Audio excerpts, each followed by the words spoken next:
Welcome back, America. We're here with our friend Gordon Chang of the wonderful Gatestone Institute, fantastic institute. His book, Plan Red. Gordon Chang, I feel the president put all these tariffs in place, specifically on China more than any of the others, to get leverage. In other words, we have these countries that are ripping us off with massive tariffs, with other things that they're doing, massive subsidies of their companies, stealing our proprietary information.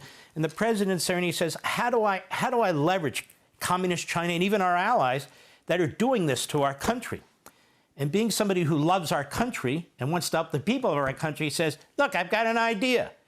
Other presidents have done it and it worked. Tariffs. So I'm going to put tariffs in place across the board, pretty much. China, I'm going to slam the hell out of them, and then they're going to come to the table, and then we can have a meaningful discussion. That seems to have occurred, no?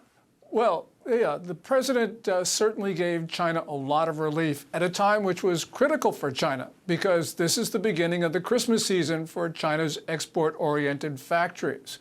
And really, the mutual reduction of tariffs helps China's exporters far more than it helps ours.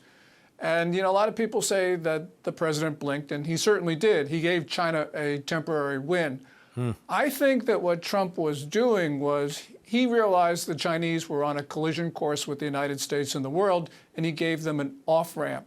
He gave them 90 days to come to terms with not only us, but with everybody else.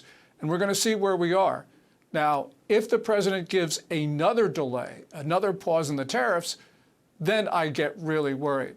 But at least for the meantime, I think the president has been quite gracious. Now, I think it was a mistake, largely because it's made the Chinese arrogant, and I don't think he should have let them out of the box, but he's the president.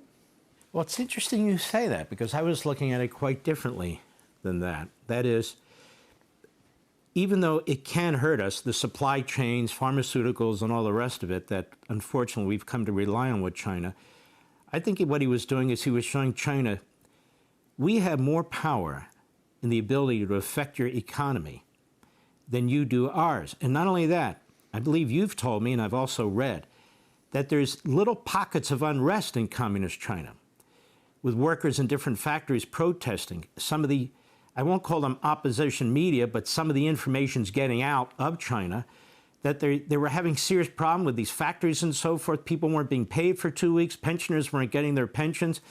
So it doesn't look like a complete great victory to China for me. Well, what happened is at a time which was critical for Beijing and for the Communist Party, Trump gave them some relief. And you're right, there are worker protests across the country because even before Trump took his second oath of office, export-oriented factories were having real problems. They were not getting orders, what was necessary to keep them in business. After the tariffs, a lot of them, in fact, went out of business. They weren't paying their workers. Workers took to the streets. And we're starting to get hints that this is affecting smaller Chinese banks because smaller Chinese loans are going bust. That means the banks don't have enough money for depositors. Depositors are getting angry, and they're taking to the streets as well. So this is an economy that is fragile. I think the Chinese economy is contracting. We can see this from all sorts of price data, especially February, March, and April. So I wouldn't have given the Chinese relief. I would have pressed the advantage. But, the president took the opposite course. Let me ask you this. With respect to the Communist Chinese military, if they're having economic problems, does that affect their military capabilities and their payments to the military, or is that just prioritized? It's prioritized. For some time now, the Chinese military, from all we can tell, is getting a bigger portion of central government revenues than the economy would bear. They're still able to do it because the generals and admirals formed the most powerful faction in the Communist Party, but it's going to catch up with them soon because we're seeing all sorts of signs of distress. And there's a lot of commitments that Xi Jinping has made. And I don't think he can fulfill all of them. So the military, I think, is going to have problems with its budget. That's going to cause even more problems for China's leaders with the generals and admirals. So this is not a good situation for China's leader. So they're vulnerable to future tariffs, you're telling me? Absolutely. First of all, we're the bigger economy. China is less than 2/3 the size of ours. China is the trade surplus country. They've got everything to lose. Their economy is contracting, I believe.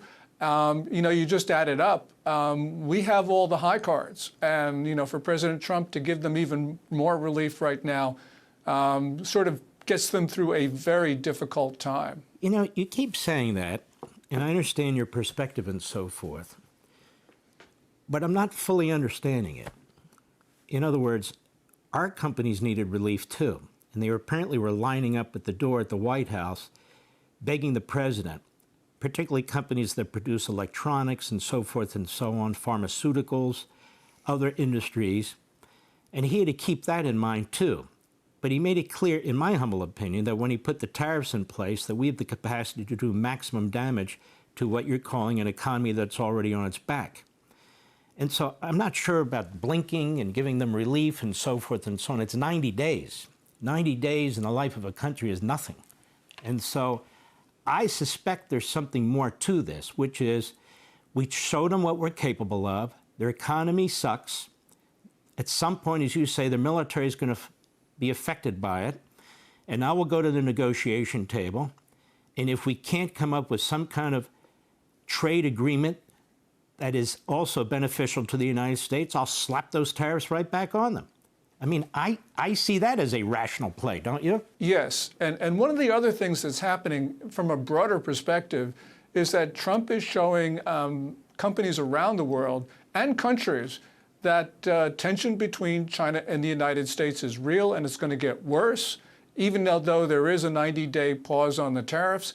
And I think what he's doing is he's saying to corporate boards, look, you got to get your factories out of China, because if you don't, you may end up in a situation where you'll have no goods to sell at all. So ultimately, I think this will work to our benefit as factories migrate back to the United States or to countries in our region, which would be good for us, or countries that are friendly. That's a win for the United States ultimately. Well, that's actually a great point. Hey, Sean Hannity here. Hey, click here to subscribe to Fox News YouTube page and catch our hottest interviews and most compelling analysis. You will not get it anywhere else.